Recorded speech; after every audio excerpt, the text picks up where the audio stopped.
I'm a church girl, but welcome to today's podcast. My name is Mary. This is Church Girl Bad Podcast KE, where we speak about real, unfiltered, faith based conversations. And so let's jump right into today's video. How are you doing? I really hope that you're well, and if you're not, I hope you find peace in whatever thing that you're going through. I'm perfectly okay, doing well, at peace, and yeah, that makes me so happy. So, as the title suggests, today we're talking about the struggle in friendships. I believe we can all agree that friendships are an integral part of life. I believe at some point you've experienced friendship, whether as a young person or as a teenager or a youth or even an older person. You've experienced friendship in one way or the other, and one very common um, memory that I believe all of us have is the childhood memories of friendship. Well, if you are born with siblings, then automatically before you even knew any other person, there's a high likelihood that these siblings became your first friends because you could play together, you could do things together. If you're going to the shop or the mall, you're going together, and so these are experiences that I believe almost everyone has experienced, except for probably people who were born alone in their families. But even them, there's a likelihood that at some point, probably your family had friends, your parents had friends who had kids like you, and you became friends. Okay, if not, then probably in kindergarten, in primary school, you at some point interacted with people, and even if you didn't really understand what friendship is, you'd find yourself playing with other kids. You're born in church and experiencing life, meeting kids in church, meeting kids in school. And I thank God for my parents because at some point they would take us for conferences as kids. I still have those memories. As kids, we go for conferences, these camps. That time there was an organization called KCF, Kenya Students Christian Fellowship, and I think there were some associates there. So we would go for all those conferences, camps, all these things. As a young person, you just go out, meet people, and just laugh. If it's eating, you just eat. Like, really, it's nothing deep. But of course, now, being around now 10, 11 is when now you start to understand. Now it's like this thing is becoming real. It's like now people have a choice, and it's crazy because personally I started experiencing the changes, where now the kids we used to play together, this time you meet them and it's like people have preferences. Myself, I had preferences. Like you'd meet some kids, and this time people are beginning to realize, oh, probably I'm richer than this other person, or I'm poorer than this other person, or probably now it's in those moments when kids start realizing, this person has two parents, I have one. This person has two parents, I don't have any. um or this person has loving parents who treat her kindly, I don't have those.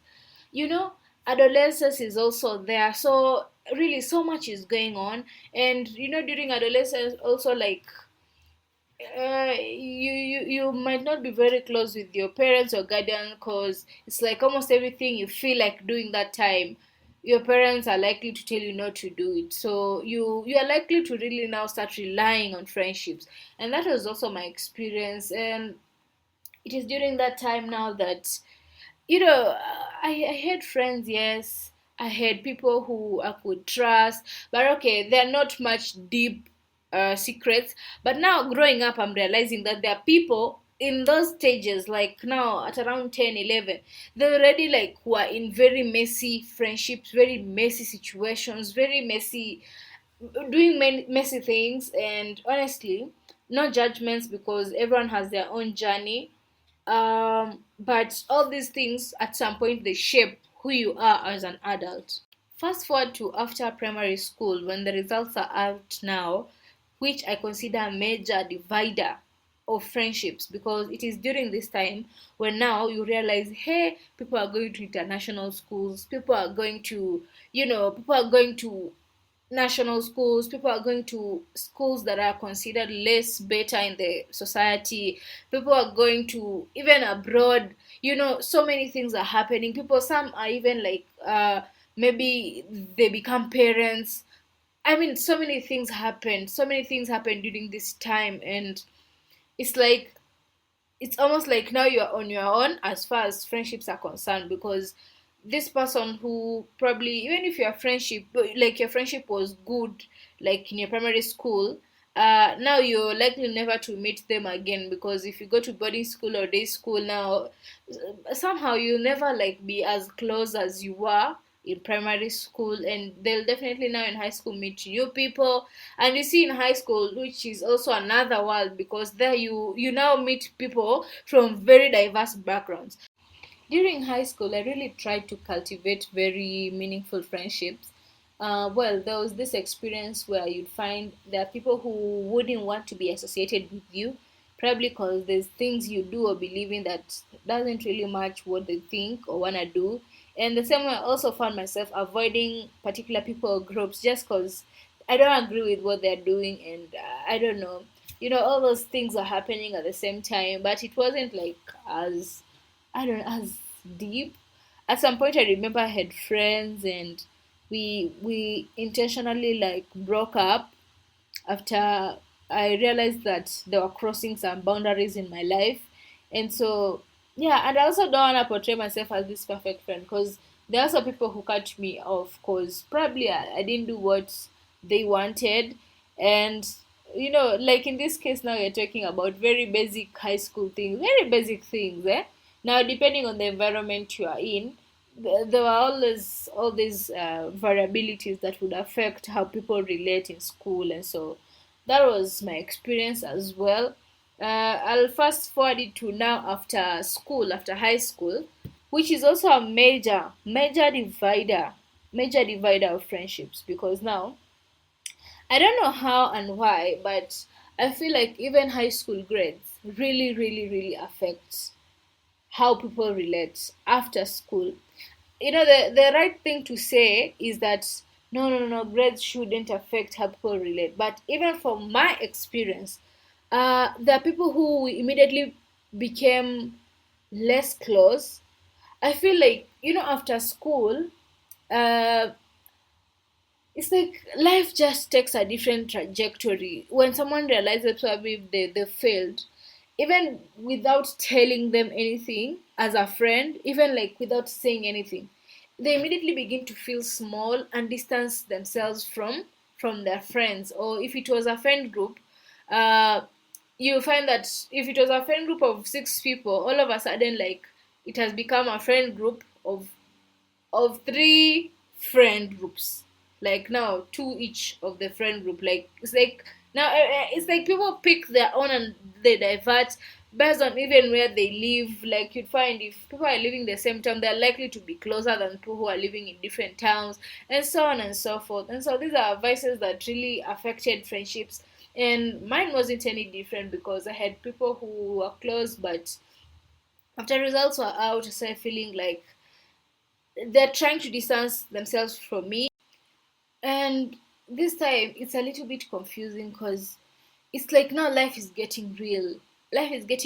And okay, my experience, I really didn't have esteem issues, because in as much as I didn't perform how I expected, my grades weren't that like bad for me to feel bad about myself. And so I immediately, like, okay, I cried about it, and just picked up myself, and I was cool.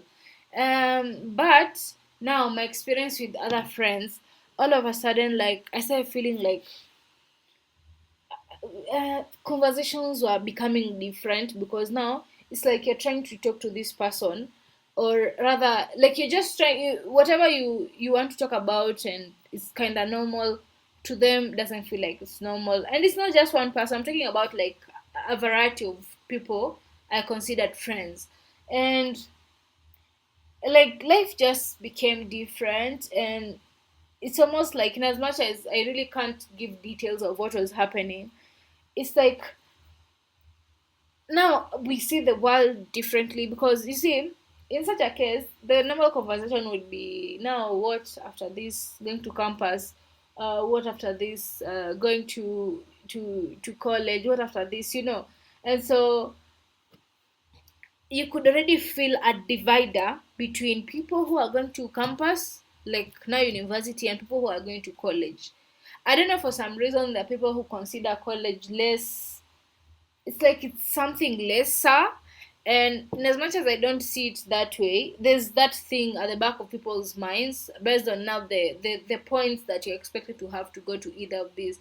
uh well, these are things that people don't really talk about, but they are there. And so at first I felt bad, because I felt like now I'm losing some friends who probably didn't perform as, like, to what I performed, or rather as per their own expectations. And it became a little bit tricky. Well, it is during this time now also, relationships are also here. I think about relationships we'll talk about it in a different episode. But I felt like at that particular moment I was more dependent in the friendship I was getting from the relationship with an opposite gender than the friendship I was getting now from other, from other ladies. And it's tricky to explain, but, like, they, like, that time you have a phone, you're chatting a lot. So I'll try myself chatting with, like, now my boyfriend at the time, and less, or even never talk to other, like, friends, now girlfriends, you know also, as a person who was born as the only daughter, I sometimes see it as an advantage and sometimes also a disadvantage, especially on the side of friendship, because it always feels like, you see, people with sisters, like, I'm talking about blood sisters, it always appears like these people, whether they're besties, like whether they have the same interests or not, whether they have the same beliefs or not, whether they're, I don't know, whatever contingencies come with being friends, whether they're doing what friends ought to do or not, they're obligated to be friends towards each other. During this time, I really thank God for this experience. So, being a person who was going to church, there are these people that God really placed in my life to be as big sisters. So, um, friendships are expected to have a lot of love and respect, and all these things. And you see, as women, you see, one easy way to make a woman happy is to just gift them. And so God really brought these people in my life who are older than me, the difference of, like, even 5 or 10 years. But I would feel so loved around them, because they would probably call me. They'd be like, I remember even one of them had a sister who came from Uganda, and she called me and she was like, uh, come to, was it KFC? KFC that time in Mombasa, KFC Pandia. Come to KFC Pandia. We have some lunch. Shout out to you. I can't mention her name because I haven't asked for her permission. Another one also was who was also in Mombasa. She would gift me a lot of things. We were together in church, and I would feel so nice. I would feel so nice. I would feel so loved. I would feel like a small sister. And so that was my experience. I would really feel good to see other people, being loved by their sisters and their friends. But really, I felt like I was also being loved at the time, and really didn't feel very bad about it. It's only that now there's always the advantage of people being siblings that you'll never really experience when you don't have, like, now a sibling who is probably the same gender as yours. Yeah. And so that was it. Fast forward to now campus, university. Here you're meeting, like, now diverse people, very diverse people. People have come there, like, from different parts of the country with different beliefs. Some are Christian, some are not Christian, some are even pagan. I remember at one time, I'll talk about this maybe later, we were doing some evangelism, while I joined church, they see you in school, and I met this dude, and he was like, me, I'm a pagan. and I was trying to preach to him together with other people, and he was confidently saying he's a pagan. And you see these things. Let me tell you, like, these things are things that honestly, as a Christian, I wasn't used to. Like, I don't know, it felt a bit cringe preaching to them. And you see, in campus, people are learned, so there's also the aspect of people challenging even your thoughts, people challenging even your beliefs, and so that was my experience for me. So when I joined campus, well, I had a roomie, and now the people I met in class and people I met in church, people I met in every other area that I was involving myself in. So I had such a very weird experience of friendship in campus, because I felt like I needed to be very intentional. I honestly consider myself a very intentional person, and so I made a deliberate decision to be very intentional, even with my friendships in school. But then, um, the first attempt I made to have intentional friendship failed. You guys, I honestly can't dive into details about this in terms of mentioning names and everything. But I remember at some point, while I was in church, I think I was still in first year, I spotted a lady in church who really looked like a good person. I loved how she was. She was slightly chill and calm, and just looked like good vibes. And I was like, I didn't know how to make her my friend. Cause you see, I don't know. Sometimes it's kind of challenging. How do you just get up to someone and be like, now we can be friends? I really couldn't see how I could like make a friend, and also I didn't want to pick someone to be my friend just because I don't have an option. And so I remember I called them out, like I called them out, but into my house, and like prepared a meal for her. I don't remember if she came with a friend or something. And at the end of it all, I was like, I asked her to be my friend. Guys, I don't know. You can judge me if you want, but like that, I don't know. Maybe I didn't know how to like now tell a random person to be my friend, and so I did that. I told her, "Can you be my friend?" And she immediately said yes. But like I just felt something was off. I just felt like probably she just said yes because now we've already cooked. She can't disappoint me. But I could feel like she probably wasn't very sure about it. And true to my word, I realized she also had another friend, a girlfriend, and they were like very close. Everywhere they're together. And so probably maybe after she told her about me, I think they agreed that they won't be friends with me, because later on there was some weird energy coming off, and I just decided that probably this is not worth it, and that's how I let that friendship go. And the struggle continued. Like, yes, I would meet people even in class. I consider myself as a person who was very quiet, and people would mistake my quietness for probably not wanting to talk to people, but I didn't know what to tell them. Like, they like, I would even come to class very like not late, but like immediately into starting the class, so that the lecturer is already like popping in, so that I don't have to like engage in small talk, because like I don't know what to tell them.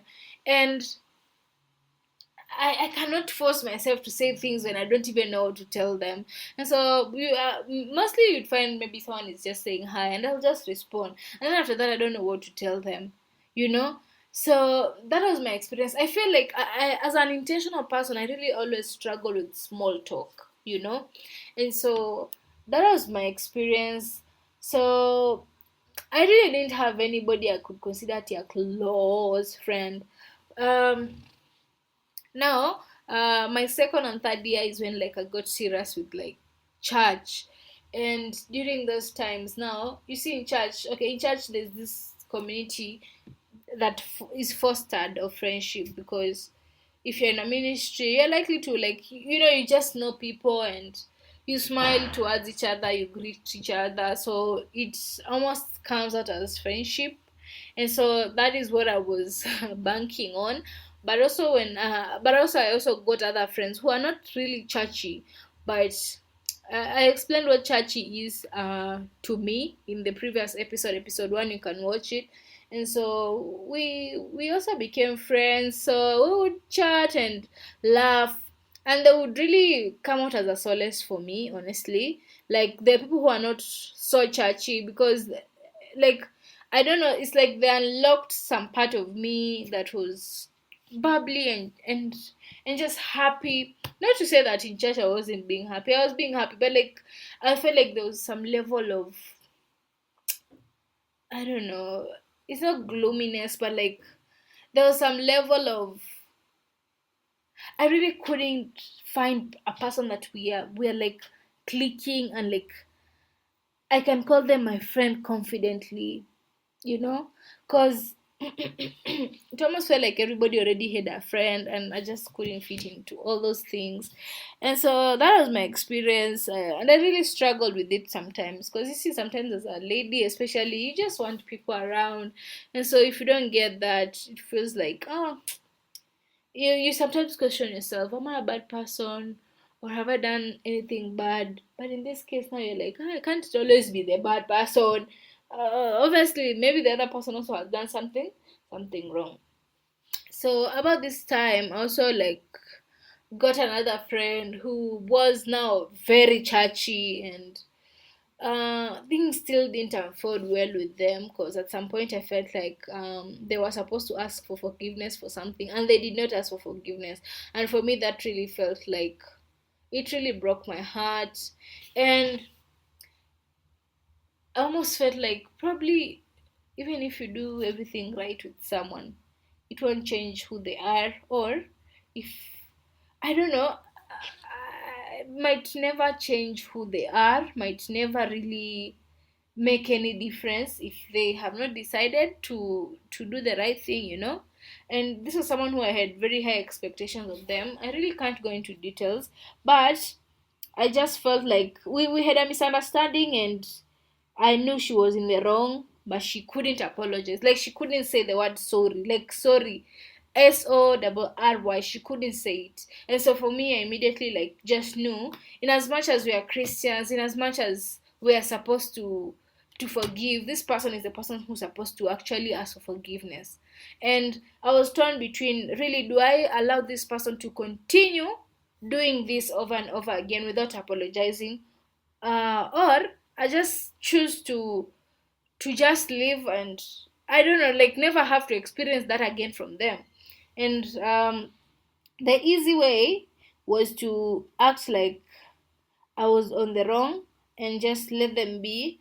But then the hard way, which was the better way for me and for my mental health, was to just let them go. And so I really decided to just let them go, because it came with a lot of things, a lot of judgment from people who obviously thought I was the one in the wrong, who didn't really know the story as genuine as it was. And so immediately that happened, I talked about my not so churchy friend group. So these were like there for me, you guys. They were there, like, you see, what I had expected the other party to do, they did what like I had expected them to do. Like, what I had not expected them to do, I expected the other party to do, but then they did it. And so it felt like, no, probably this is what friendship is. I've grown up as a person who doesn't really judge people, thank God. Like, I never really like judge people. I could know you've done the worst things in life, and I'll just look at you and listen to you. Like, I really don't care about judging people, because I also believe no human is perfect. Even if you appear like perfect, somehow, some way, there's probably the things you do that people cannot see. You cannot see people. You cannot see people, what they are inside, just by looking at them. And so for me, I really avoid judging people. So this time, I'm now like, this friend group has become my solace. Remember, we don't have the same beliefs, because them, they even into drinking. Me, I don't drink. So it's almost like, now it feels like I have to choose a path. I have to choose either the churchy friends who probably we are not clicking, or the not so churchy friends who are doing what I expect from friendships, but like they're not doing it. They're not doing what probably God wants, or what is stated in the Bible. And so it was a very tricky space to be at. It was a very tricky thing to decide to do or not to do, and um, I believe the friend group won because me, I was like, I'm after my peace of mind, honestly. Well, my relationship with God is not affected in this case because I'm still going to church, I'm still reading the word, I'm still praying. Well, not as vibrant as I would, but I'm like, I'm finding peace with these people. I'm finding peace with them, and I don't feel judged around them. They like they have that basic decency you'd expect from a person, and so that's how it was. Well, up until now, after school, now things changed. You see, now after school, a lot is happening.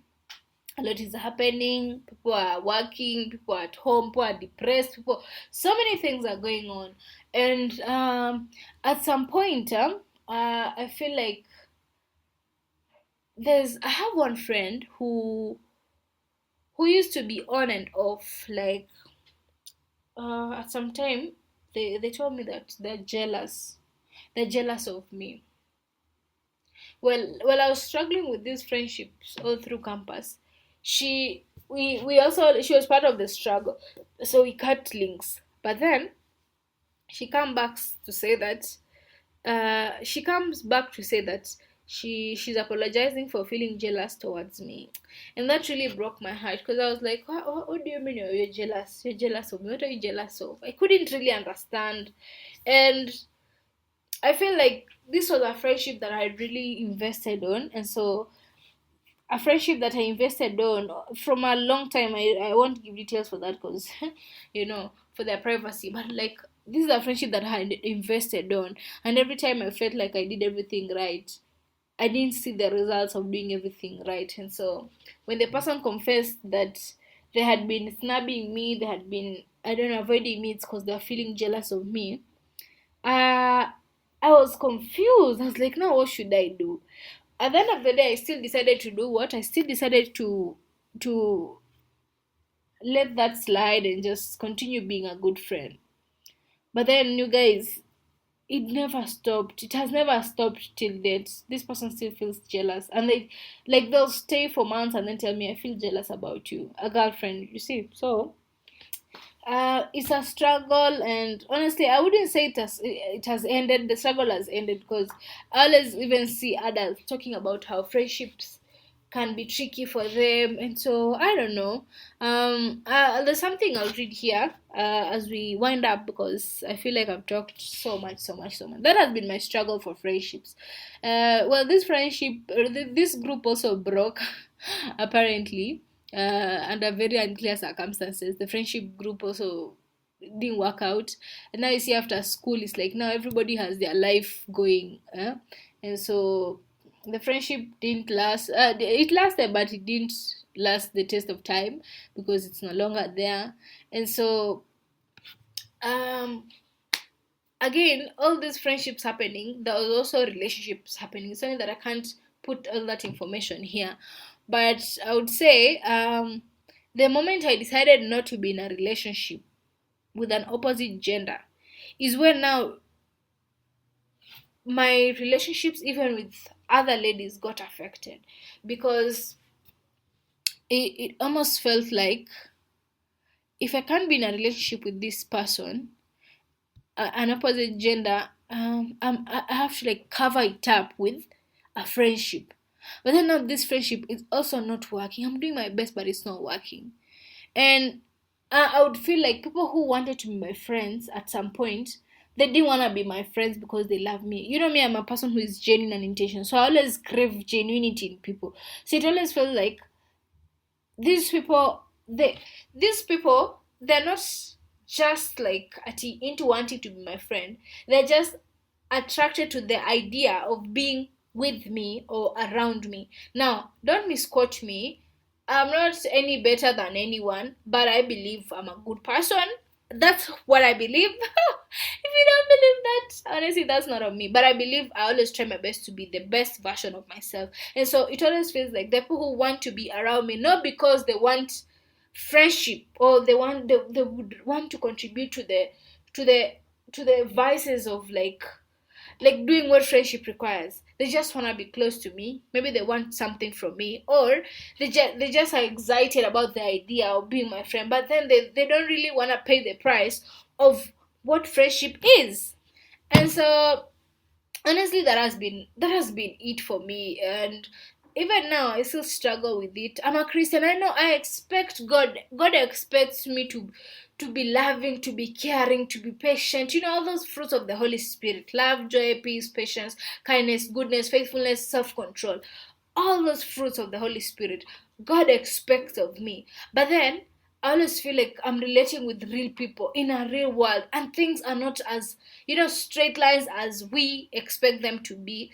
Um, I'll just point out these factors that they look like they cut across what friendship is expected. But friendship has to be voluntary. There has to be connection in friendship. There has to be shared interests and experiences, mutual respect, trust, emotional support.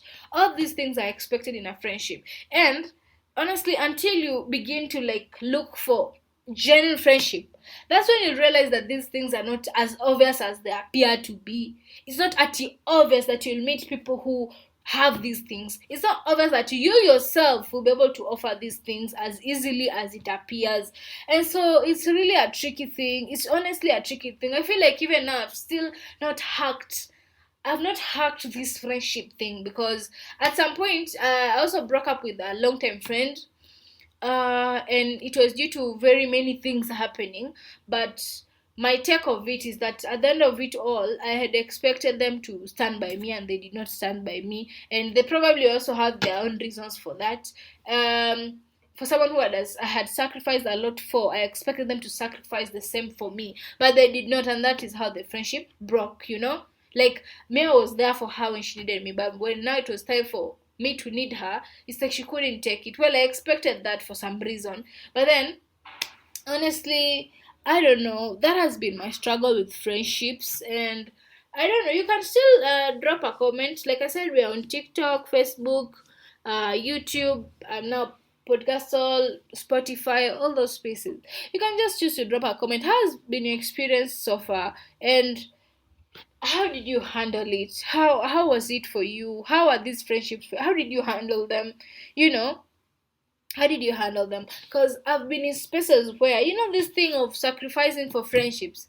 You sacrifice for someone, you do everything that you think they expect you to do, but still, it's almost like it's not satisfactory. You still like you still find that it's like they're not satisfied, or when you need them they don't do it for you. And so it's such a tricky thing. Honestly, that's why I'm calling it a struggle. But really, I pray that God helps me and reveals to me really how to relate with people, especially now that I'm, as an adult. It's like now everyone is fighting their own battles. This thing of I have my own battles, you have your own battles. There's a meme that says that. So it's like everyone is fighting their own battles, and like friendship looks like it's on the way, like standing in the way. And so, I mean, God really help us. Honestly, that's my struggle. I don't know. I don't know how it sounds, but that's my experience so far. Today, I opened my Instagram, and I hadn't read my Bible, and I saw Jonathan McReynolds, the artist. He posted an IG story and said that as far as relating with people is concerned, I think we should all make it a habit to read Romans 12. And I think that's what I'll read today. Romans 12. Romans 12 says, Life in God's service. So then, my brothers and sisters, because of God's great mercy to us, I appeal to you, offer yourselves as a living sacrifice to God, dedicated to His service and pleasing to Him. This is the true worship that you should offer. Do not conform yourself to the standards of this world, but let God transform you inwardly by a complete change of your mind. Then you will be able to know the will of God, what is good and what is pleasing to Him and is perfect. And because of God's gracious gift to me, I say to every one of you, do not think of yourself more highly than you should. Instead, be modest in your thinking and judge yourself according to the amount of faith that God has given you. We have many parts in the one body, and all of these parts have different functions. In the same way, though we are many, we are one body in the union with Christ. We are all joined to each other as different parts of one body.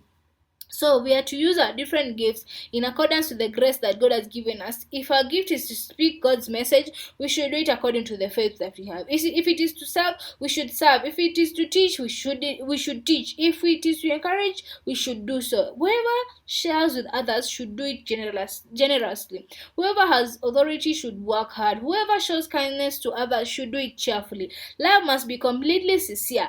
Hate what is evil, hold on to what is good. Love one another warmly as Christian brothers and sisters, and be eager to show respect for one another. Work hard and do not be lazy. Serve the Lord with your heart and full of devotion. Let your hope keep you joyful. Be patient in your troubles and pray at all times. Share your belongings with your needy fellow Christians and open your homes to strangers. Ask God to bless those who persecute you. Yes, ask Him to bless, not to curse. Be happy with those who are happy. Weep with those who weep. Have same concern for everyone. Do not be proud, but accept by humble duties. Do not think of yourself as wise. If someone has done to you wrong, do not repay him with a wrong. Try to do what everyone considers to be good. Do everything possible on your part to live in peace with everyone. Never take revenge, my friends, but instead let God's anger do it. For the scripture says, I will take revenge, I will pay back, says the Lord. Instead, as the scripture says, if your enemies are hungry, feed them. If they're thirsty, give them drink. By doing this, you will make them burn with shame. Do not let evil defeat you. Instead, conquer evil with good. I feel like this chapter, I really hope that you also find time to read it again. Because you see all these things that we expect friends to do, both in church and outside church, they are covered here. So I challenge you today, make Romans 12 your mantra as far as relating with people is concerned. It's not an easy thing. I will not even lie. Actually, it's telling you to do not revenge, do not let evil defeat you. He said, conquer it with good. It's not easy. How do you love someone who has hated on you? I feel like these days people don't have that grace to love. I feel like even myself, I sometimes judge myself for not having enough grace to accommodate people, because it's like when someone does something to you and probably it's against your values or boundaries, there's no grace. Let me tell you, right now we are living in a world where there's very little grace as far as friendships are concerned, because everyone has standards. Everyone has standards. These people even say that the people who consider you must, I don't know, have a particular body type and shape to be their friend. So like I feel like people really don't have grace as far as friendships are concerned. And I pray that God really heals our hearts and teaches and searches our hearts to give us the ability to love people how God expects us to love them. It's not easy. There's no friendship that doesn't have ups and downs. But I pray this day that God gives you the grace to love people, regardless of who they are. It's not easy. Well, it's also good enough to be sober enough to know, because I know there are people who could easily take advantage of such people. But in so doing, may God give us the grace to love. May God give us the grace to accommodate people. May God give us the wisdom on how to handle situations. My friend needs help. My friend needs my support. My friend needs all this. May God give us the grace to handle all these things. It's not easy, but I really pray that God helps us. So that was it for today. That has been my experience, and even as I struggle with friendship, I really pray that also God helps me to be able to find the right people.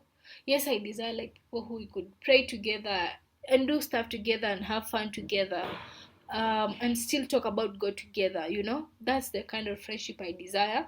But also considering that we live in a world that is real, the Bible hasn't exempted people who are not saved. The Bible hasn't exempted on how we should relate with people who don't believe in what we believe. And so it's such a very tricky and fragile thing to do, but it's the right thing to do. And I really pray that God gives us the grace to just love people, to just be wise enough to discern people. So yeah, that is it. That is it. That is it. I hope you have a good time and have a nice time. That was Church Girl Bad Podcast KE episode 2. Bye.